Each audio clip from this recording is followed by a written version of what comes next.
trying to decide, should you go into a traditional salon, or should you do a salon suite, or should you do booth rent or commission? Well, today I'm going to go over all of those things, and so that way you can decide which will be the best option for you. Stay tuned.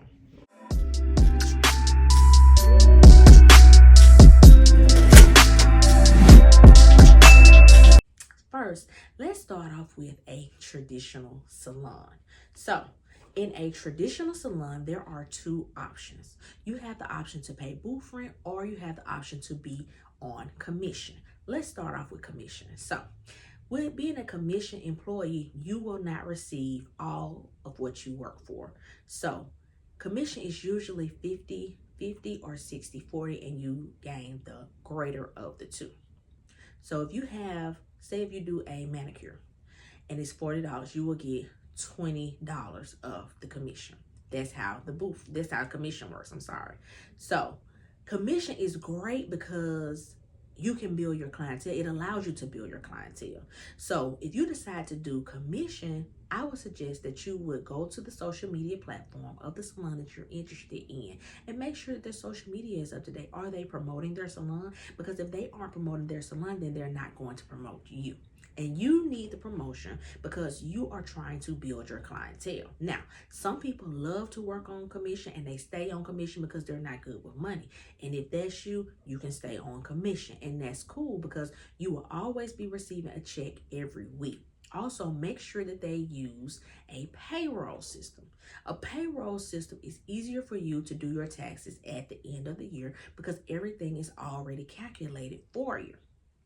Another good thing about being on commission is the products are supplied for you. So you don't have to worry about going out, getting all this polish, getting all this powder and liquid, shampoo, or whatever it is that you do, because everything will be at your access. So if you are a nail tech, yes, you'll have to bring your own brush, of course, because you may like a brush that they may try to get you that you don't want to use. So you can bring all your own little favorite little things to use that you need.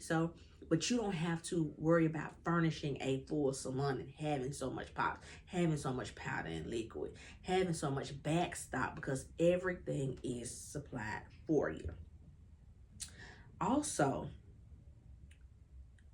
you want to make sure that you keep the records of the clients that you service, meaning you keep their contact information. Because say if you want to switch salons, or if you wanted to open up your own salon, a lot of the commission-based salons don't like to give you access to the clients that you have been servicing, and they can keep that information and they won't tell where you are moving to.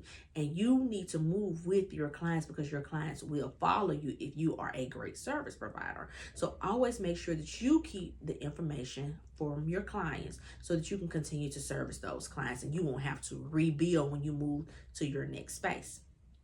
Moving along to booth rent in a traditional salon. So booth rent in a traditional salon, you keep 100% of the profit, and you have a sum that you have to pay every week to the owner. Also, you want to make sure, just like in a commission salon, you want to make sure that there is a ton of foot traffic in a traditional salon, because if the people that are working in there don't have any clients for real, then you potentially won't have any.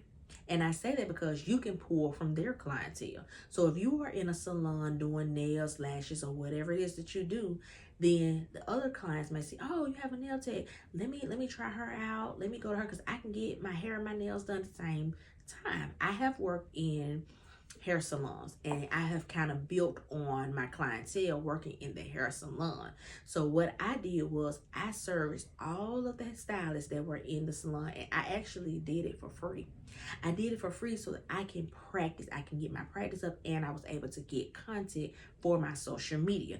And if something ended up being wrong with their nails, their polished chip came off, of a nail broke, I was able to learn how I can keep it on, because those clients had their hands in a lot of water because they were hairstylists. So they helped me not only build my clientele, but learn the techniques that I needed to learn before moving out on my own.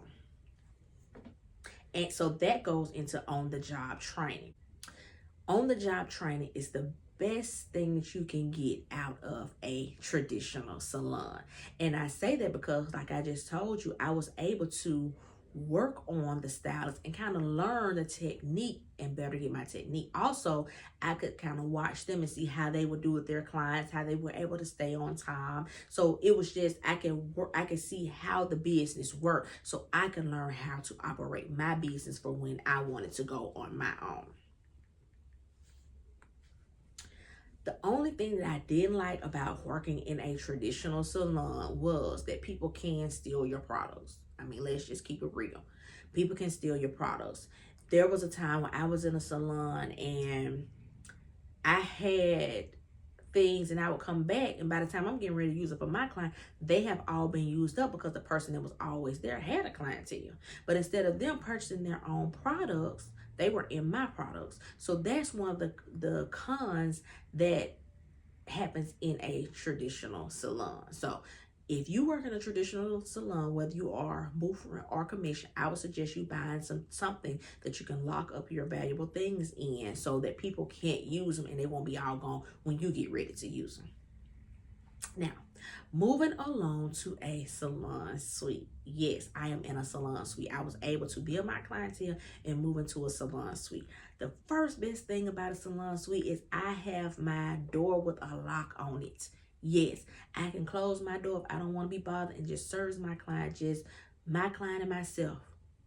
I don't have to answer to anybody. I am my own boss in my salon suite. But being your own boss in the salon suite comes with a cost. Because I have a salon suite, I have to have several licenses.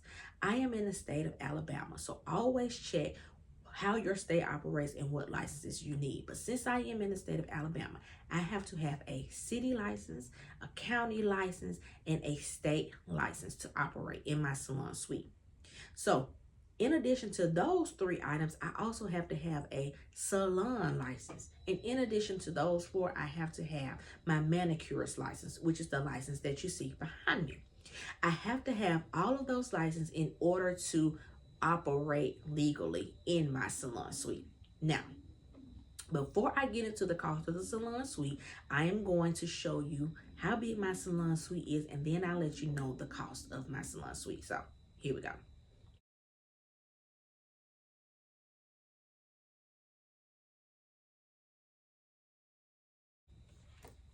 Yes, that's all I have is that little space, but I love my little space. So I pay $250 a week, which totals to about $1,000 to $1,250 a month, depending on how many weeks are in the month. So with a salon suite, the cost is higher. I have seen people pay up to $400 to $600 a week for one salon suite. Yes, it is expensive. Plus, you have to have all of those licenses. Also, some salon suites require you to have insurance.